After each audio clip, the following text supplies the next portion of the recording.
আজকের এই এক্সক্লুসিভ পর্বে আমরা জানাবো রায়ের আগের সেই রুদ্ধশ্বাস মুহূর্তের অজানা সব তথ্য, ক্ষমতা বনাম আইনের এক অঘোষিত স্নায়ু যুদ্ধের গল্প এবং দেশের আইনি ব্যবস্থার এক ঐতিহাসিক চমকের কথা। আগে বলছে, আব্বু আমি যদি তোমার কাছে কোনো ভুল করে থাকি আমাকে মাফ করে দিও। আমার আব্বু বলছে যে, আব্বু আমি তোমার কাছে যদি কোনো ভুল করে থাকি আমাকে মাফ করে দিও। আমার বাবাকে সবাই মাফ করে দিন। বাবার হলে আমি কোথায় যাব? একটি নিষ্পাপ অবুঝ ছেলের এমন বুক ফাটা আর্তনাদ আর অঝোর ধারায় কান্না দেখে যে কারো হৃদয় কেঁপে উঠবে, চোখের পানি আটকে রাখা দায় হয়ে পড়বে। কিন্তু এই কান্নার কি সত্যি কোনো মূল্য আছে আইনের কাঠগড়ায়? এই ছেলেটির চোখের পানিতে কি গলে যাবে আদালতের মন? বাতিল হবে কি চাঞ্চল্যকর হত্যা মামলার প্রধান আসামি সোহেল রানার আদেশ? নাকি আইনের নিজস্ব গতিতে ঝুলে যেতে হবে দড়িতে? আজকের এই ভিডিওতে আমরা এই পুরো ঘটনার আদ্যপান্ত বিশ্লেষণ করব। আপনারা জানেন যে আমাদের আবেদনের পরিপ্রেক্ষিতেই বাংলাদেশের মাননীয় প্রধান বিচারপতি নারী ও শিশু দমন আইনের অধীনে মৃত্যুদণ্ডপ্রাপ্ত ব্যক্তিদের, যেটাকে আমরা মৃত্যুদণ্ড রেফারেন্স বলি, এবং তৎসংক্রান্ত আপিল, অন্যান্য বিবিধ মামলা সমস্ত কিছু নিষ্পত্তির জন্য, জেল আপিল নিষ্পত্তির জন্য একটি বিশেষ বেঞ্চ গঠন করেছিলেন। সেই বিশেষ বেঞ্চটি আজকে থেকে কার্যকর হয়েছে। মাননীয় বিচারপতি জনাব বিষ্ণুদেব চক্রবর্তী এবং মাননীয় বিচারপতি জনাব আসাদুজ্জামান রাজা। আজকে এই মামলাটি 20টি এই মামলায় এই জাতীয় মামলা তালিকাভুক্ত ছিল। তার মধ্যে 20 নম্বর যেটি আইটেম, সেটি হচ্ছে মাগুরার আলোচিত আসিয়া হত্যা মামলা থেকে উদ্ভূত রেফারেন্স। আমি আদালতকে গিয়ে আমাদের পূর্ব সিদ্ধান্ত অনুযায়ী আদালতকে জানিয়েছি যে রাষ্ট্রের পক্ষ থেকে এই মামলাগুলো শুনানি এবং নিষ্পত্তিতে আমরা কোনো রকম মুলতবি গ্রহণ করব না। মামলা যতগুলো মামলা আছে আমাদের পূর্ণ প্রস্তুতি আছে। আপনারা জানেন যে ইতিমধ্যেই অ্যাটর্নি জেনারেল অফিসে আমার নেতৃত্বে আমরা এই সমস্ত মামলাগুলো শুনানির জন্য বিশেষ টিম গঠন করেছি। টিমের 3জন সদস্য 4জন সদস্য এখানে দেখছেন আছে। এখানে ব্যারিস্টার মেহেদী হাসান, ব্যারিস্টার ওসমান চৌধুরী, দেওয়ান হুমায়ুন কবির রিপন এবং মিস্টার আপেল মাহমুদ। তো আমরা আজকে যেহেতু ওই বেঞ্চ প্রথমেই যখন দিনের কার্যসূচিতে সকাল 10:30টার সময় আমি আদালতকে গিয়ে আমাদের অবস্থানটা স্পষ্ট করেছি। কিন্তু যেহেতু 20 নম্বর আইটেমটি আসিয়ার মামলা, আমি আদালতকে বলেছি যে এই মামলাটি এবং এই ঘটনাটি বাংলাদেশের মানুষকে এত বেশি নাড়া দিয়েছিল, মানুষ প্রত্যাশা করে দ্রুততার সঙ্গে এই মামলাগুলোর আপিল নিষ্পত্তি হোক। কারণ বাংলাদেশের মানুষের মধ্যে এক ধরনের আশঙ্কা যে আমাদের রায় হয় কিন্তু রায়ের কার্যকারিতা কেউ দেখতে পায় না, কার্যকর হয় না। সেইটি বিবেচনায় নিয়ে আমি আদালতকে বলেছিলাম যে কোনোভাবেই আপনার যদি সুযোগ হয় তাহলে এই মামলাটি, আসিয়ার মামলাটি অগ্রাধিকারের ভিত্তিতে শুনানি অনুরোধ করেছিলাম, আবেদন জানিয়েছিলাম। আদালত বলেছেন যে প্রথম থেকে যে মামলাগুলো সেগুলো কিন্তু 2019 সালের মামলা, তো তারা এতদিন পর্যন্ত মৃত্যুদণ্ডের কাস্টে আছে, তাদেরও প্রায়োরিটি অগ্রাধিকার দিতে হবে। আমি সেটা বলেছি, অবশ্যই তাদের অগ্রাধিকার পাবে। তবে একথাও বলেছি যে দেখেন, কিছু কিছু ঘটনা, কিছু কিছু অপরাধ সমাজে এমনভাবে সংগঠিত হয় এবং মানুষের প্রত্যাশা অনুযায়ী এই সমস্ত অপরাধের যদি আমরা সুষ্ঠু বিচার করতে পারি এবং বিচারের রায় যদি কার্যকর করতে পারি তাহলে সমাজে এর একটা সুফল বয়ে আনে। অন্তত মানুষ, অপরাধীরা একই ধরনের অপরাধ করা থেকে নিজেদেরকে নিবৃত্ত রাখে। সেই বিবেচনায় আদালতকে বলেছি, আদালত বলেছে আপনার আবেদন এবং আপনার প্রেয়ার আমরা বিবেচনায় রাখব। এবং সেই কোর্টে মামলা শুনানির জন্য আমাদের যে লিগ্যাল টিম, সেই টিম সেখানে ডিপ্লয়েড আছে এবং তারা প্রথম থেকে মামলা শুনানি করার জন্য 20 পর্যন্ত, যে আসিয়া পর্যন্ত প্রত্যেকটি মামলা শুনানি করার জন্য তাদের প্রস্তুতি রয়েছে। আমাদের আজকে জানেন যে রামেসা, অতি সাম্প্রতিক যে ঘটনা, রামেসা হত্যা মামলার যে মৃত্যুদণ্ডপ্রাপ্ত 2জন আসামি, তারা আইন অনুযায়ী তারা জেল আপিল করেছেন, অর্থাৎ কারাগারের কারা তত্ত্বাবধায়কের মাধ্যমে সুপ্রিম কোর্টের হাইকোর্ট বিভাগে তারা আপিল দায়ের করেছেন, যেটাকে আমরা জেল আপিল বলি। সেটি ভিন্ন একটি বেঞ্চে মাননীয় বিচারপতি জনাব মোহাম্মদ আলী এবং মাননীয় বিচারপতি মোহাম্মদ সাইফুল ইসলাম, এই বেঞ্চে এটি আজকে তালিকাভুক্ত ছিল আজকে 35 এবং 36 নম্বর আইটেম হিসেবে। আমি 34 এবং 35 নম্বর আইটেম হিসেবে ছিল। রাষ্ট্রের পক্ষে এই মামলাতে আমি ছিলাম এবং সেখানে আদালত এই দুটি মামলা অ্যাডমিট করেছে। অ্যাডমিট বলতে জেল আপিল মঞ্জুরির আবেদনপত্র অনুমোদন করেছেন। এবং আমি আদালতকেও বিনয়ের সঙ্গে বলেছি যে রামেসা হত্যা মামলার পেপার বুক তৈরি করে মৃত্যুদণ্ড রেফারেন্স শুনানির যে প্রস্তুতি, সেটি সম্পন্ন দ্রুততর হবে যদি আজকের মধ্যেই আপনারা এই আদেশটি যদি স্বাক্ষর করে যদি সংশ্লিষ্ট সেকশনে পাঠিয়ে দেন। আদালত বলেছেন যে আজকেই দুপুরের মধ্যে তারা এই আদেশটি, অর্থাৎ তাদের মৃত্যুদণ্ডপ্রাপ্ত 2জন ব্যক্তি সোহেল এবং স্বপ্না, তাদের আপিল মঞ্জুরির যে আদেশ, জেল আপিল মঞ্জুরির আদেশটি তারা সেকশনে পাঠিয়ে দেবেন এবং আমরা প্রত্যাশা করি সেটি যাওয়ার পরেই রামিসা হত্যা মামলার মৃত্যুদণ্ড রেফারেন্স শুনানির জন্য প্রস্তুতির কাজটা অনেক দূর এগিয়ে যাবে, পেপার বুক তৈরি হয়ে যাবে। এটা হচ্ছে আমাদের সামগ্রিকভাবে আমরা রাষ্ট্রের পক্ষে, রাষ্ট্রের দায়িত্ব এবং বর্তমান রাষ্ট্রের পক্ষে দায়িত্ব পালনকারী সরকারও সুবিচার সুনিশ্চিত করতে চাই, প্রকৃত অপরাধীর বিচার করতে চাই এবং যাতে সমাজে কোনো মানুষজন অপরাধ করে পার না পায় সেটা দেখতে চাই এবং যে কোনো রায় দ্রুততম সময়ের মধ্যে কার্যকর হোক সেটাও চাই। তো আমাদের রাষ্ট্রের পক্ষ থেকে সরকারের অবস্থানটা আমরা দায়িত্ব পালন করে থাকি অ্যাটর্নি জেনারেল অফিস এবং আমরা আমাদের সেই দায়িত্ব পালন করছি। তাহলে কি এখনো রামিসা হত্যা মামলা পেপারবুকটা তৈরি হয়নি? আপনি যেটা বলছেন 2 কার্যদিবস হয়ে যাবে।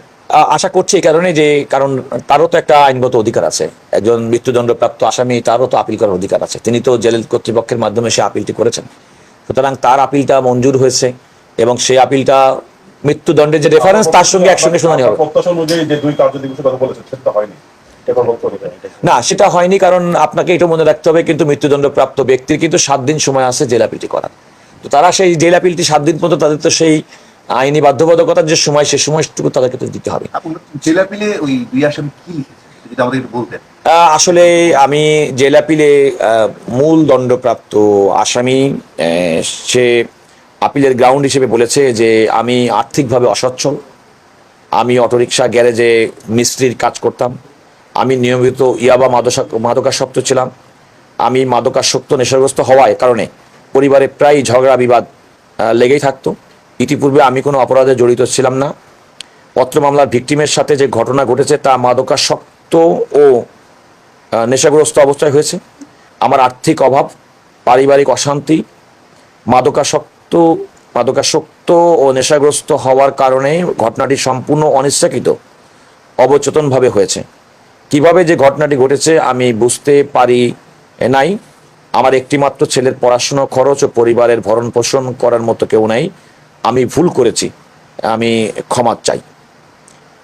এটা প্রকারান্তরে এই মামলা এই জেল আপিলের যে কারণ হিসেবে উল্লেখ করেছেন তার মাধ্যমে তিনি এই ঘটনা স্বীকার করেছেন এবং সেক্ষেত্রে তিনি কয়েকটি এক্সটেনিয়াস ফ্যাক্টরকে উল্লেখ করেছেন। তার মধ্যে হচ্ছে তার পারিবারিক অশান্তি, তার মধ্যে উল্লেখ করেছেন তার মাদকাসক্তি, নেশাগ্রস্ততা। তো এগুলো আপিল করার ক্ষেত্রে অনেক সময় অনেকে পিলি নেয়, এগুলো চূড়ান্ত বিবেচনা হবে যে নিম্ন আদালত যে রায় দিয়েছেন যথোপযুক্ত সাক্ষী প্রমাণের ভিত্তিতে। আগে বলছে আব্বু আমি যদি তোমার কাছে কোনো ভুল করে থাকি আমাকে মাফ করে দিও। আমার আব্বু বলছে যে আব্বু আমি তোমার কাছে যদি কোনো ভুল করে থাকি আমাকে মাফ করে দিও। আমার বাবাকে সবাই মাফ করে দিন, বাবার হলে আমি কোথায় যাব? একটি নিষ্পাপ অবুঝ ছেলের এমন বুক ফাটা আর্তনাদ আর অঝোর ধারায় কান্না দেখে যে কারো হৃদয় কেঁপে উঠবে, চোখের পানি আটকে রাখা দায় হয়ে পড়বে। কিন্তু এই কান্নার কি সত্যি কোনো মূল্য আছে আইনের কাঠগড়ায়? এই ছেলেটির চোখের পানিতে কি গলে যাবে আদালতের মন? বাতিল হবে কি চাঞ্চল্যকর হত্যা মামলার প্রধান আসামি সোহেল রানার আদেশ, নাকি আইনের নিজস্ব গতিতে ঝুলে যেতে হবে দড়িতে? আজকের এই ভিডিওতে আমরা এই পুরো ঘটনার আদ্যপান্ত বিশ্লেষণ করব। আইনের মারপ্যাচ থেকে শুরু করে আবেগ সবকিছুই থাকছে, তাই পুরো বিষয়টি বুঝতে ভিডিওটি না টেনে একদম শেষ পর্যন্ত দেখার অনুরোধ রইল। গত 7 মে রোজ রবিবার বেলা 11:30 ঢাকা মহানগর সহিংসতা দমন ট্রাইব্যুনালের বিচারক মাসুর সালিকিন এক চাঞ্চল্যকর হত্যা মামলার চূড়ান্ত রায় ঘোষণা করেন। রায় ঘোষণার পরপরই আদালত প্রাঙ্গণে নেমে আসে এক অদ্ভুত নীরবতা, যা মুহূর্তেই রূপ নেয় আর্তনাদ আর কান্নায়। মিশাকে নির্মমভাবে হত্যা দায়ে গ্রেফতার হওয়া সোহেল রানা এবং তার স্ত্রী স্বপ্না আক্তার দুজনকেই আদালত মৃত্যুদণ্ড অর্থাৎ আদেশ প্রদান করেন। দীর্ঘ তদন্ত, দীর্ঘ সাক্ষ্য গ্রহণ এবং দীর্ঘ বিচার প্রক্রিয়ার পর যখন এই রায় আসে তখন আসামি পক্ষের আইনজীবী থেকে শুরু করে সোহেল রানার পুরো পরিবার যেন আকাশ থেকে পড়ে। রায়ের পরপরই গণমাধ্যম কর্মীরা ছুটে যান সোহেল রানার গ্রামে। সেখানে তারা মুখোমুখি হন এক হৃদয় বিদারক দৃশ্যের। সোহেল রানার বয়োবৃদ্ধ মা বাবা এবং ছেলেটির কান্নায় চারপাশের বাতাস ভারী হয়ে ওঠে। সোহেল রানার মা অঝরে কাঁদতে কাঁদতে বলছিলেন, আমার ছেলে যদি কোনো ভুল করেও থাকে তবুও আমি চাই সে আমার বুকে ফিরে আসুক। আমরা উচ্চ আদালতে আপিল করব। একজন মায়ের এই আকুতি হয়তো খুবই স্বাভাবিক। সন্তান যতই বড় অপরাধী হোক, মায়ের কাছে সে সবসময় আদরের। সোহেল রানার বাবারও একই রকম কথা। তিনিও বুক ভরা আশা নিয়ে আছেন উচ্চ আদালতে আপিল করলে হয়তো তার ছেলের রায় বাতিল হবে। তবে সবচেয়ে বেশি দাগ কেটেছে সোহেলের ছেলেটির কান্না। ক্যামেরার সামনে দাঁড়িয়ে ফুঁপিয়ে কাঁদতে কাঁদতে এসে বলে, গতকাল আমি আব্বুকে বলেছি, আব্বু আমি যদি তোমার কাছে কোনো ভুল করে থাকি আমাকে মাফ করে দিও। বাবাও ছেলের কাছে ক্ষমা চেয়েছে। প্রহর গোনা বাবার কাছে এক অবুঝ সন্তানের এই ক্ষমা চাওয়ার দৃশ্য সত্যি অত্যন্ত মর্মান্তিক। ছেলেটি বারবার হাত জোড় করে সবার কাছে তার বাবার জীবনের ভিক্ষা চাচ্ছিল। সে হয়তো জানেও না তার বাবা ঠিক কতটা জঘন্য অপরাধ করেছে। তার কাছে তার বাবাই তার পৃথিবী, আর সেই পৃথিবী যখন চোখের সামনে ভেঙে পড়ছে তখন ওই ছেলের কান্না থামানোর সাধ্য কার আছে? কিন্তু মুদ্রা তো দুটো পিঠ থাকে। সোহেল রানার পরিবারের এই কান্নার বিপরীতে রয়েছে আরেকটি পরিবারের আজীবনের কান্না, সেটি হলো রামেশার পরিবার। আদালত প্রাঙ্গণের বাইরে সেদিন অপেক্ষা করছিলেন নিহতর পরিবার, সাধারণ মানুষ এবং ন্যায় বিচারের আশায় থাকা বহু মানুষ। যখন রায় ঘোষণা করা হলো তখন তারা এই রায়কে সাধুবাদ জানান। বাবা, যিনি তার নারী ছেঁড়া ধনকে চিরতরে হারিয়েছেন, তিনি কান্না ভেজা কণ্ঠে বলেন, অবশেষে আমি আমার মেয়ের হত্যার সঠিক বিচার পেয়েছি। একটি জীবন যারা এত নির্মমভাবে কেড়ে নিয়েছে তাদের জন্য মৃত্যুদণ্ডকে একমাত্র এবং সবচেয়ে যৌক্তিক শাস্তি বলে মনে করছেন দেশের সাধারণ মানুষ। তবে এই পুরো বিচার প্রক্রিয়ায় সবচেয়ে বড় যে প্রশ্নটি মানুষের মনে ঘুরপাক খাচ্ছে এবং দেশ জুড়ে কিছু বিতর্কের জন্ম দিয়েছে তা হলো সোহেল রানার স্ত্রী স্বপ্না আক্তারের ফাঁসির রায়। অনেকেই বলছেন সোহেল রানা যদি সরাসরি হত্যাকাণ্ডে জড়িত থাকে তাহলে তার ফাঁসি হওয়াটা মেনে নেওয়া যায়, কিন্তু তার স্ত্রী স্বপ্না আক্তার তো নিজ হাতে কাউকে খুন করেননি, তিনি তো সরাসরি এই হত্যাকাণ্ডে অংশ নেননি, তাহলে তাকে কেন ফাঁসির দড়িতে ঝোলানো হবে? চলুন বিষয়টা একটু সহজভাবে আইনের ভাষায় বোঝার চেষ্টা করি। কেন আদালত নিজ হাতে খুন না হওয়া সত্ত্বেও স্বপ্না আক্তারকে ফাঁসির আদেশ দিলেন? বাংলাদেশের দণ্ডবিধির 109 ধারা অনুযায়ী কেউ যদি সরাসরি কোনো অপরাধ নাও করে কিন্তু সেই অপরাধ সংগঠনের উস্কানি দেয়, ষড়যন্ত্রে অংশ নেয় কিংবা ইচ্ছাকৃতভাবে যে কোনো ধরনের সহায়তা করে, তবে অপরাধীদের যে শাস্তি হবে সহায়তাকারীরও ঠিকই একই শাস্তি হবে। অর্থাৎ আইনের চোখে সরাসরি অপরাধ করা এবং অপরাধীকে সাহায্য করার মধ্যে শাস্তির কোনো পার্থক্য নেই। মামলার তদন্তে স্পষ্টভাবে উঠে এসেছে, রাজশাহীকে হত্যার সময় স্বপ্না আক্তার শুধু ঘটনাস্থলে উপস্থিতি ছিলেন না, তিনি এই পুরো ঘটনাটি সম্পর্কে আগে থেকেই জানতেন। তিনি জানতেন সেখানে কি ঘটছে এবং পরিণতি কি হতে পারে। তিনি চাইলে দরজা খুলতে পারতেন, তিনি চাইলে চিৎকার করে প্রতিবেশীদের ডাকতে পারতেন, পুলিশকেও খবর দিতে পারতেন কিংবা অন্তত বাঁচানোর চেষ্টা করতে পারতেন, কিন্তু তিনি তা করেননি। উল্টো তিনি তার স্বামী সোহেল রানাকে এই জঘন্য অপরাধ করার পর পালিয়ে যেতে সম্পূর্ণভাবে সাহায্য করেছেন। তিনি জেনে শুনে একজন খুনিকে বাঁচাতে চেয়েছেন। আইনের চোখে এই নীরব সম্মতি এবং অপরাধীকে পালিয়ে যেতে সাহায্য করা সরাসরি খুনের মতো একটি বড় অপরাধ। আর ঠিক এই কারণেই আদালত দণ্ডবিধির 109 ধারার আওতায় স্বপ্না আক্তারকেও তার স্বামী সোহেল রানার সমান শাস্তি অর্থাৎ দণ্ড দিয়েছেন। আদালতের এই রায় সমাজের জন্য একটি কড়া বার্তা। অপরাধ করার অপরাধীকে আশ্রয় দেয়া, এই দুটোর পরিণতি যে কতটা ভয়াবহ হতে পারে এই রায় তারই প্রমাণ। তবে এই ঘটনার সবচেয়ে বড় চমক বা বিস্ময়কর দিকটি ছিল স্বপ্না আক্তারের নিজের বাবার প্রতিক্রিয়া। নিজের মেয়ের রায় শোনার পর সাধারণত যে কোনো বাবারই ভেঙে পড়ার কথা, কিন্তু স্বপ্নার বাবা গণমাধ্যমের সামনে দাঁড়িয়ে অত্যন্ত দৃঢ় কণ্ঠে যে কথাগুলো বলেছেন তা শুনে সবাই হতবাক হয়ে গেছেন। তিনি স্পষ্ট ভাষায় বলেন, আমার মেয়ে অন্য এক ছেলের হাত ধরে চলে গিয়েছিল, সে যে জঘন্য অপরাধ করেছে সেজন্য আমি তাকে আগেই ত্যায্য করেছি। আদালত তাকে যে রায় দিয়েছে আমি তাতে পুরোপুরি সন্তুষ্ট এবং খুশি। আমার পক্ষ থেকে তার জন্য কোনো সুপারিশ নেই। একজন বাবার মুখে মেয়ের রায়ে এমন সন্তুষ্টি প্রকাশের দৃশ্য সত্যি বিরল। এর থেকেই বোঝা যায় অপরাধের মাত্রা কতটা ভয়াবহ ছিল, যে একজন পিতাকেও এতটা কঠোর হতে বাধ্য করেছে। এখন প্রশ্ন হলো, সামনে কি হতে যাচ্ছে? সোহেল রানা ছেলে, তার মা বাবার এই আহাজারি কি উচ্চ আদালতের মন গলাতে পারবে? সোহেল রানার পরিবার এরই মধ্যে উচ্চ আদালতে আপিল করার সিদ্ধান্ত নিয়েছে। একজন অপরাধীরও শেষ পর্যন্ত আইনি লড়াই চালিয়ে যাওয়ার অধিকার থাকে। এখন পুরো দেশের চোখ উচ্চ আদালতের দিকে। দেখার বিষয় উচ্চ আদালত এই মামলাটিকে কিভাবে পর্যবেক্ষণ করেন। বিচার বিভাগের উপর মানুষের আস্থা অটুট রাখতে হলে এমন স্পর্শকাতর মামলায় দ্রুত এবং সম্পূর্ণ নিরপেক্ষ সিদ্ধান্ত আসাটা অত্যন্ত জরুরি, কারণ বিচার পেতে দেরি হওয়া মানেই কিন্তু এক ধরনের অবিচার। অনেকেই মনে করছেন এই মামলা রায় দেশের বিচার ব্যবস্থার জন্য একটি মাইল ফলক। সাধারণ জনগণ মনে করে হত্যার মতো জঘন্য অপরাধের শাস্তি দ্রুত কার্যকর না হলে সমাজে এমন অপরাধের মাত্রা আরও বাড়বে। সাধারণ মানুষের আবেগ থেকে বিচার করলে দেখা যায় তারা রামেসার মতো আর কোনো মেয়ের এমন নির্মম পরিণতি দেখতে চান না। একদিকে একটি ছেলের কান্না যে তার বাবাকে ফিরে পেতে চায়, অন্যদিকে আরেকটি পরিবারের হাহাকার যারা তাদের নিষ্পাপ সন্তানকে চিরতরে হারিয়েছে। এই দুই আবেগের টানাপোড়েন শেষ পর্যন্ত আইনের পাল্লা কোন দিকে ভারী হয় সেটাই এখন দেখার অপেক্ষা। দর্শক, এই পুরো ঘটনাটি সম্পর্কে আপনাদের কি মতামত? সোহেল রানা এবং স্বপ্না আক্তারের এই রায় কি আপনাদের মতে সম্পূর্ণ সঠিক হয়েছে, নাকি উচ্চ আদালতে আপিল করলে এই রায় কিছুটা শিথিল বা পরিবর্তন হওয়া উচিত বলে আপনারা মনে করেন? আপনাদের যে কোনো গঠনমূলক এবং মূল্যবান মতামত অবশ্যই আমাদের ভিডিওর কমেন্ট বক্সে লিখে জানাবেন। দেশ এবং বিদেশের এমন সব চাঞ্চল্যকর ঘটনার সঠিক, সহজ এবং বিশ্লেষণধর্মী খবর সবার আগে পেতে আজই সাবস্ক্রাইব করুন গল্প নিউজ ইউটিউব চ্যানেলটি। বেল আইকনে ক্লিক করতে ভুলবেন না। সেই সাথে আমাদের ফেসবুক পেজটিও ফলো করে রাখুন। সত্য ও বস্তুনিষ্ঠ সংবাদ সন্ধানে গল্প নিউজ সবসময় আছে আপনাদের পাশে। শেষ পর্যন্ত সাথে থাকার জন্য আপনাদের অসংখ্য ধন্যবাদ।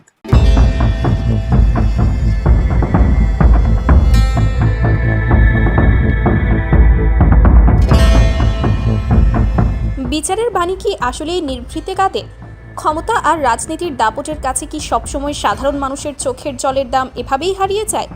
পল্লবীর রামিসার সাথে ঘটে যাওয়া সেই নির্মম ও অমানবিক ঘটনার চূড়ান্ত রায়ের ঠিক আগ মুহূর্তে এমন এক চাঞ্চল্যকর ও ভয়ঙ্কর তথ্য বেরিয়ে এসেছে যা পুরো দেশের মানুষকে একেবারে স্তব্ধ করে দিয়েছে। চারিদিকে এখন একটাই গুঞ্জন এবং প্রশ্ন, এই ঘটনার প্রধান আসামি সোহেল রানা কি তবে বিএনপির লোক? আর এই বিশাল রাজনৈতিক ক্ষমতার জোরে দলীয় পরিচয়ের অদৃশ্য ঢাল ব্যবহার করে সে কি আইনি মারপ্যাচে চিরতরে মুক্তি পেয়ে যাবে? রায়ের ঠিক আগে প্রধান আসামির এই ভয়ঙ্কর রাজনৈতিক পরিচয় সামনে আসায় সাধারণ মানুষ থেকে শুরু করে ভুক্তভোগীর অসহায় পরিবারের মনে চরম আতঙ্ক ও ভীতির সৃষ্টি হয়েছে। আসামি পক্ষ কি এই রাজনৈতিক ছত্রচ্ছায়াকে কাজে লাগিয়ে নিজেদের নির্দোষ প্রমাণ করার গভীর ও সুদূরপ্রসারী কোনো ছক্কস ছিল?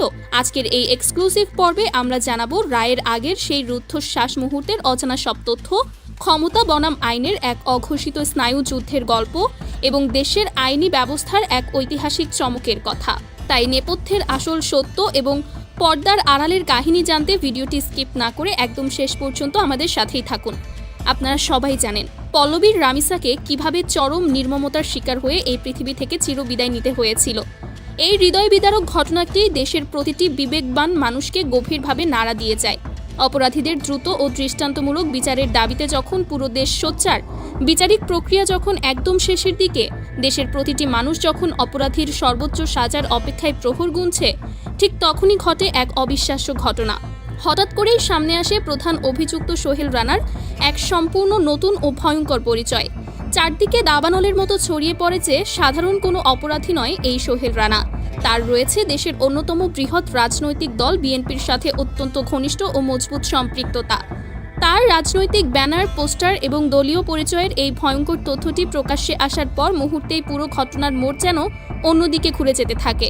ভুক্তভোগীর পরিবার থেকে শুরু করে দেশের সাধারণ মানুষের মনে নেমে আসে চরম আতঙ্ক, ক্ষোভ ও হতাশা। আমাদের দেশের অতীত ইতিহাস ঘাটলে এমন অনেক নজির দেখা যায় যেখানে এই রাজনৈতিক পরিচয়ের কারণেই বড় বড় প্রভাবশালী অপরাধীরাও আইনের ফাঁক গলে খুব সহজেই হাসতে হাসতে বেরিয়ে যায়। তাহলে কি এবারও ঠিক একই ঘটনার পুনরাবৃত্তি হতে চলেছে? সোহেল রানার এই রাজনৈতিক পরিচয়ের খবর ছড়িয়ে পড়ার পর সবার মনে একটাই প্রশ্ন উকি দিচ্ছিল, ভুক্তভোগীর অসহায় পরিবার কি সত্যিই ন্যায় বিচার পাবে, নাকি অদৃশ্য কোনো রাজনৈতিক চাপে ও পেশি শক্তির প্রভাবে চিরতরে থমকে যাবে এই বিচারিক প্রক্রিয়া? মামলার আরেক প্রধান আসামি এবং সোহেলের স্ত্রী স্বপ্না আক্তারের দিকে গভীরভাবে তাকালে এই সন্দেহ আরও ঘনীভূত হয়। স্বামী স্ত্রী মিলে যখন এই জঘন্য ঘটনাটি ঘটিয়েছিল তখন তাদের মধ্যে বিন্দুমাত্র কোনো অনুশোচনা বা অপরাধবোধ ছিল না। কিন্তু কারাগারে যাওয়ার পর স্বপ্না আক্তার হঠাৎ করেই যে কান্নার নাটক শুরু করেছিলেন, তার ছেলেকে শেষবারের মতো ফোন করার যে আবেগঘন পরিস্থিতি তৈরি করা হয়েছিল, তার পেছনেও কি এই রাজনৈতিক ক্ষমতার জোর ও ঠান্ডা মাথার কোনো পরিকল্পনা কাজ করছিল?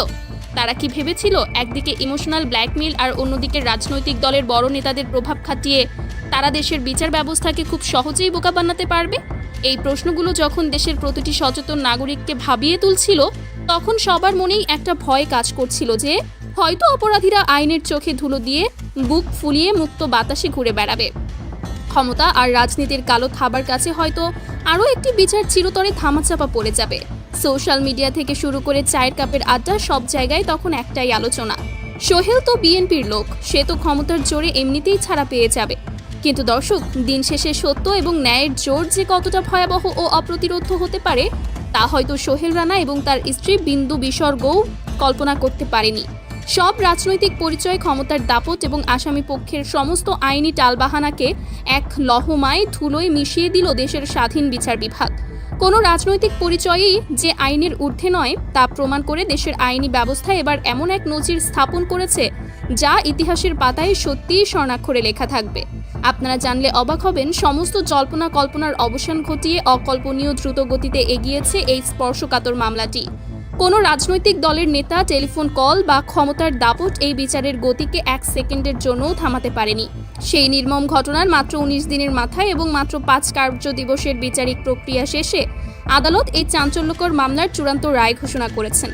বাংলাদেশের বিচার বিভাগের ইতিহাসে এত দ্রুততম সময়ে এমন একটি আলোচিত মামলার রায় দেওয়ার ঘটনা সত্যিই এক অনন্য দৃষ্টান্ত, যা এর আগে খুব কমই দেখা গেছে। এই 19টি দিন ছিল ভুক্তভোগীর পরিবার এবং পুরো দেশের মানুষের জন্য এক চরম স্নায়ুযুদ্ধ ও উৎকণ্ঠার সময়। অবশেষে আসে সেই বহুল প্রতীক্ষিত দিন, গত 7 জুন। ঢাকার বিশেষ ট্রাইব্যুনালে যখন বিচারক রায় পড়া শুরু করেন, তখন পুরো আদালত কক্ষে পিনপত নীরবতা। কে এই সোহেল রানা, তার রাজনৈতিক পরিচয় কি, এসবের কোনো তোয়াক্কা না করে আদালত কোনো বাহ্যিক চাপে কান না দিয়ে কেবল অকাট্য প্রমাণ, ফরেনসিক রিপোর্ট এবং পারিপার্শ্বিক সাক্ষ্যের ভিত্তিতে রায় প্রদান করেন।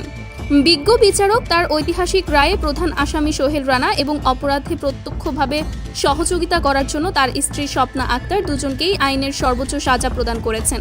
হ্যাঁ দর্শক, তাদের দুজনকেই সর্বোচ্চ সাজার আদেশ দেওয়া হয়েছে। অপরাধীরা হয়তো ভেবেছিল তাদের এই তথাকথিত রাজনৈতিক পরিচয় তাদের খুব সহজেই বাঁচিয়ে দেবে, কিন্তু আদালতের এই রায় আজ দেশের প্রতিটি মানুষের সামনে এটি দ্ব্যর্থহীনভাবে প্রমাণ করে দিয়েছে যে অপরাধীর কোনো দল নেই, কোনো রাজনৈতিক পরিচয় বা ক্ষমতা নেই। অপরাধ যত ভয়ঙ্কর, তার শাস্তিও ঠিক ততটাই কঠিন হবে। এই ঐতিহাসিক রায় ভুক্তভোগীর শোক সন্তপ্ত পরিবারকে কিছুটা হলেও স্বস্তি দিয়েছে। যে মানুষটিকে আর কখনোই ফিরে পাওয়া যাবে না, তার আত্মার শান্তির জন্য এই রায়টুকু অত্যন্ত জরুরি ছিল। পাশাপাশি দেশের আপামর জনসাধারণের মনে বিচার ব্যবস্থার প্রতি এক অটুট বিশ্বাস নতুন করে তৈরি করেছে এই রায়। রাজনৈতিক পরিচয়ের আড়ালে লুকিয়ে আর কোনো অপরাধী যেন পার না পায়, এই রায় তার এক জ্বলন্ত দৃষ্টান্ত হয়ে থাকবে। সুপ্রিয় দর্শক, মাত্র 19 দিন দেওয়া আদালতের এই যুগান্তকারী রায় এবং অপরাধীদের চূড়ান্ত পরিণতি সম্পর্কে আপনার ব্যক্তিগত মতামত কি? আপনি কি মনে করেন রাজনৈতিক পরিচয় ব্যবহার করে অপরাধীদের পার পাওয়ার দিন এবার সত্যিই শেষ? আপনার অত্যন্ত মূল্যবান মতামত আমাদের কমেন্ট বক্সে লিখে জানান। দেশ ও বিদেশের এমন সব এক্সক্লুসিভ, চাঞ্চল্যকর এবং ইনভেস্টিগেটিভ ইনসাইট স্টোরি সবার আগে পেতে আমাদের চ্যানেলটি এখনই সাবস্ক্রাইব করে রাখুন এবং পাশে থাকা বেল আইকনটি অন করে দিন। সত্য প্রচারে আমাদের সাহায্য করতে এবং সাধারণ মানুষকে সচেতন করতে ভিডিওটি বেশি বেশি শেয়ার করুন।